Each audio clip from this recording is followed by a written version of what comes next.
We are in the 7 Mile Casino Studios, 7milecasino.com. Grande Brown Man, let me introduce you to a gentleman who's sitting down with us right now. His name is Bo Jones, and he's got quite a story, and he's making his debut here in Kona at the Ironman. My man, how you doing?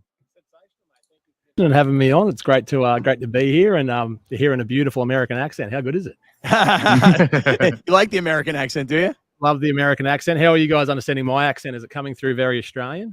Yeah, it's coming down beautifully, man. Beautiful. Sensational. I speak two languages, English and Australian. They're very different. Yeah. You got to explain to us the story of how you got here, because I had read a little bit about you that when your son was born. Alex, are we having any echo issues? Or are we good? As long as you're talking, we're good. Okay. When your son was born, this is 7 years ago? Yep.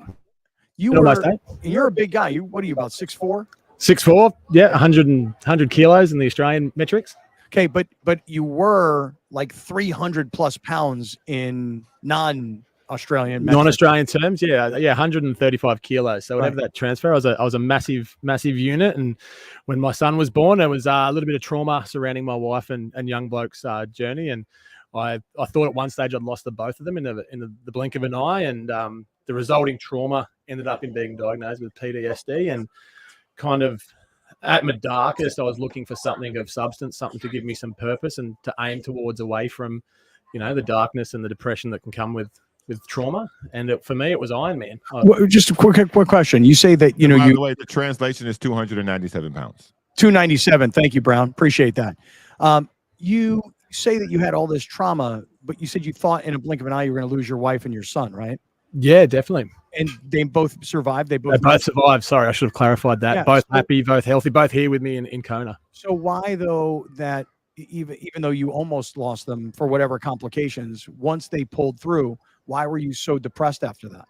Mate, that's a good question, and something that did come up and something that I struggled with trying to figure out how I ended up with PTSD as a result of something that happened to my wife and son.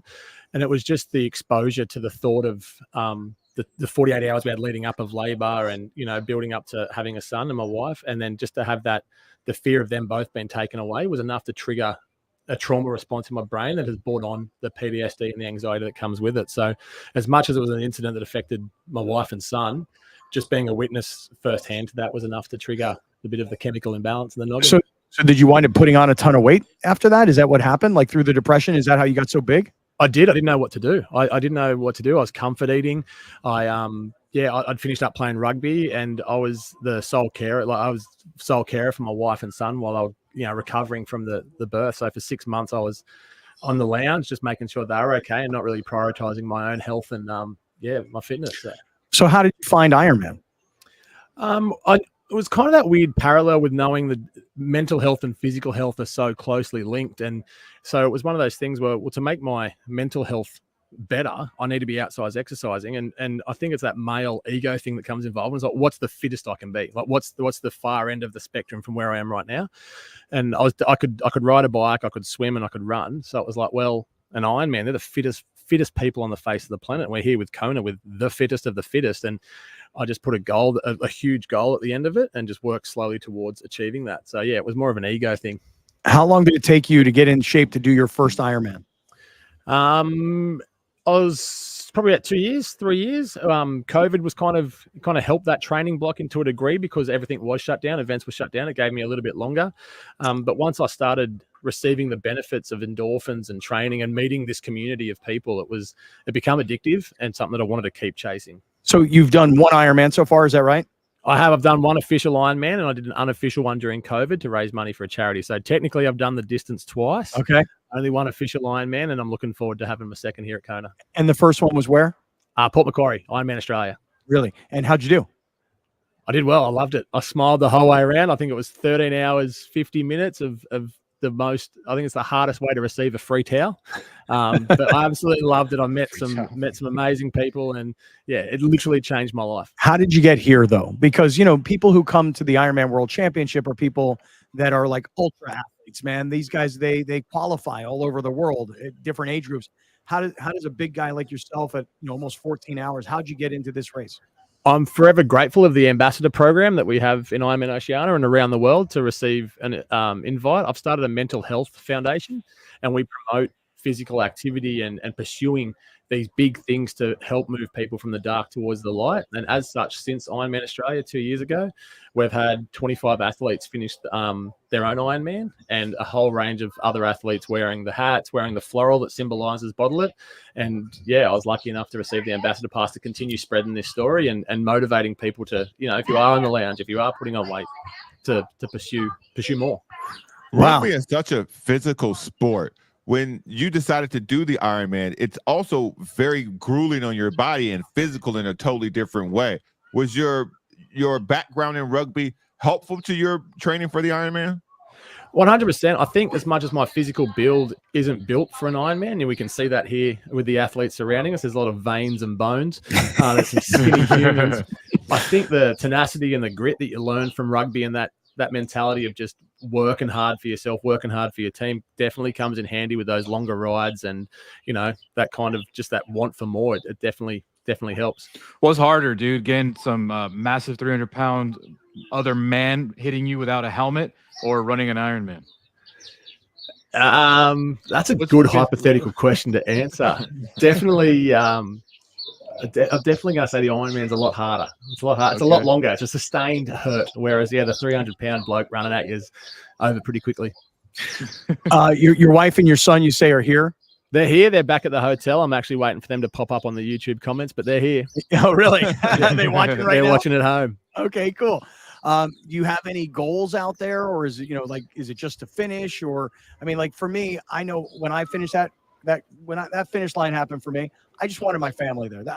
For me, I was doing it to try and show my kids, especially my son at the time, when you start something, you finish it, and whatever you put your mind to, you can do. And I remember as I was climbing up that first hill here, as I was, heading out to the Queen K Highway, my son was standing there, and he was about 10 years old at the time.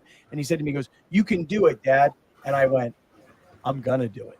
That is amazing. I get goosebumps just hearing those stories, because I'm looking forward to the same experience with my son. And like you said, I'm just here to finish. I would like to better my time from Port Macquarie. I'm in better shape. I'm fitter than I was at Ironman Australia. So I would like to see that time be a little bit quicker.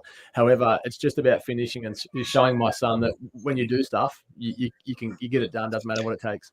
I see your wife is in the YouTube chat here right now. Yeah, there she is. I see her. She's in the live YouTube chat.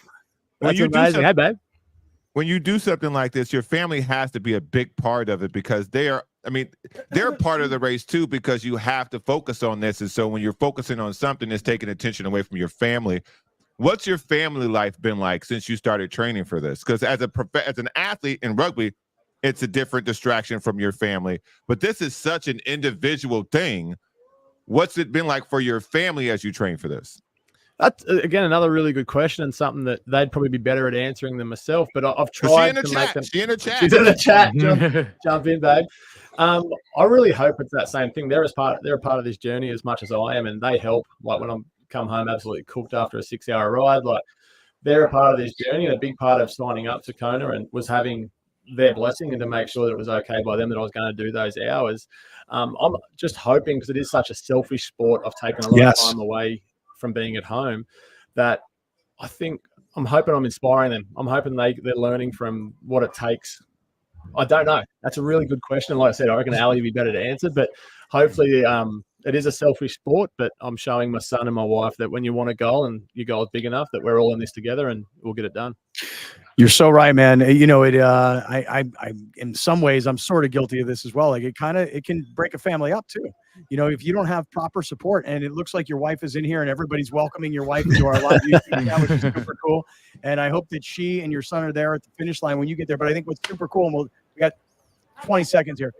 Can you promote your organization? Because that to me is maybe the coolest thing you got going on. 100%. It's called Bottle.It, and the name comes from bottling that positive energy you receive when you finish these events, when you finish a run. So it's Bottle.It on Instagram, YouTube. I think we're on YouTube as well. And you'll see the floral racing, hopefully more in America as we continue to grow. But yeah, thank you so much for having me on. Oh, what a great story, man. Bottle.It. All right. Hey, Paul Newby Fraser is going to stop by. Stick around, everybody. This is Kaplan and Crew.